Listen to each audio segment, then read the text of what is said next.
अस्सलामुअलैकुम वरहमतुल्लाहि वबरकातुहू। इंतहाई काबिल कदर सामीन व औरेदुनको नन ज़ तासु ته د پای حوالې سره یو اهم خبر درکومه چې زمونږ په پاکستان کې اکثر کسان د دې د پاسورډ اپډیټ کول غواړي خو نه کیږي. د هغې یو اسانه طریقه ده او ان شاء الله په هغه طریقې سره زه تاسو ته ښیم. تاسو چې کوم دی خپل پای ته به راواړوئ او د دې سره به تاسو چې کوم دی نو دا څنګه کنیکټ شي نو زه به په قلاره تاسو هغه طریقه ښیم. ښه په اسانۍ سره کیږي او کوم کسان ته چې دا پریشاني ده نو هغه پریشاني د ختمولو دپاره زه دا ویډیو جوړوم. ځکه ډېرو زیاتو کسانو میسیجونه کړي دي چې د پای د کوم پاسورډ دی د اپډیټ کولو دپاره موږ کوم اس ایم اس کوو نو هغه اس ایم اس چې کومه دی نو نه کیږي. نو دا تاسو به دا بره چې کوم دلته کې دا درې ډاټ دي دا به ووهئ. بیا به د دې نه بعد د اخري سر ته پروفایل دا چې کله تاسو اردو ته واړوئ نو بیا به داسې د اردو شیپ کې به راځي. دې پروفایل ته چې راشئ نو په دې کې به چې کوم دی دا یو د ایمیل اپډیټ او بل د پاسورډ اپډیټ دا اپډیټ اوسه لیکلی دی. دا چې کله تاسو اپډیټ کوئ نو دغه اپډیټ باندې به تاسو کلیک کوئ. دا اپډیټ چې کوم دی دې باندې به کلیک کړئ. دې نه مخکې بیا چې کوم دی تاسو خپل کوم ملک چې مثال په پاکستان کې نو پاکستان دا به سلیکټ کړئ. دا به شانتي کې تاسو دغه کلیک کړئ دا ټول د دې ملکونو هغه دغه به تاسو سره شي ریزلټ. دې کې تاسو پاکستان چې کوم دی زیاته دا ایشو ده چې دغه نه کېږي میسیج نه ځي. دا د هغه خلکو دپاره دا ویډیو زیاته اهمه ده.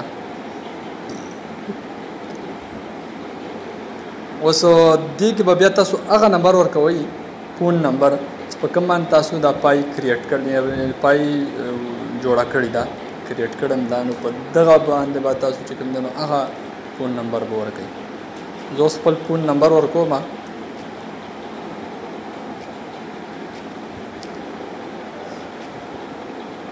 چې دلته کې دا زما پرسنل دغه دی دا د دې نه بعد بیا شروع کړئ. دا لاندې چې کوم دغه دی دا به ووهئ. مسله دلته دا ده چې موږ دا یو اس ای ته رالیږو. یو اس ای ته چې ته څومره میسیجونه کول کوشش کوې نه کېږي. په دې کې به تاسو کوم دی نو یو یونایټډ کنګډم دې ته هم میسیج ځي خو دې ته هم چې کوم دی نو بیا واپس ریپلی ډېر په مشکله راځي. اسټرالیا ته تاسو وکئ په اسانۍ سره چې کوم دی تاسو بیا آپشن راشي او دا به دغه وکړي. نو زما ستاسو ملګرو ته درخواست دا دی چې تاسو چې کوم دی نو اسټرالیا دغه کې ځکه دا دلته کې ډېر کم خلک دا اسټرالیا کوي نو تاسو اسټرالیا وکئ. بیا چې کله د دې نه بعد تاسو دا اوپن اس ایم اس دا چې تاسو دغه کوئ نو دې ته ډایرکټ اس ایم اس وکئ او د دې اس ایم اس نه بعد داسې آپشن به تاسو ته راشي. نو دغه چې کله تاسو دا میسیج کې ستاسو په موبایل کې روپۍ پکار دي کم از کم 10 روپۍ پکار دي. دغه 10 روپۍ په دې کې خامخا نو دا بیا دې هماغې په هغې نمبر باندې به ولګئ چې کوم نمبر ستاسو یعنې دا فورا لاړو اوس چې کله تاسو د دې ځای نه واپس شئ نو فورا ما ته دا دواړه آپشن راکړو چونکې ما دغه کړی دی دا اپډیټ کړی دی پاسورډ.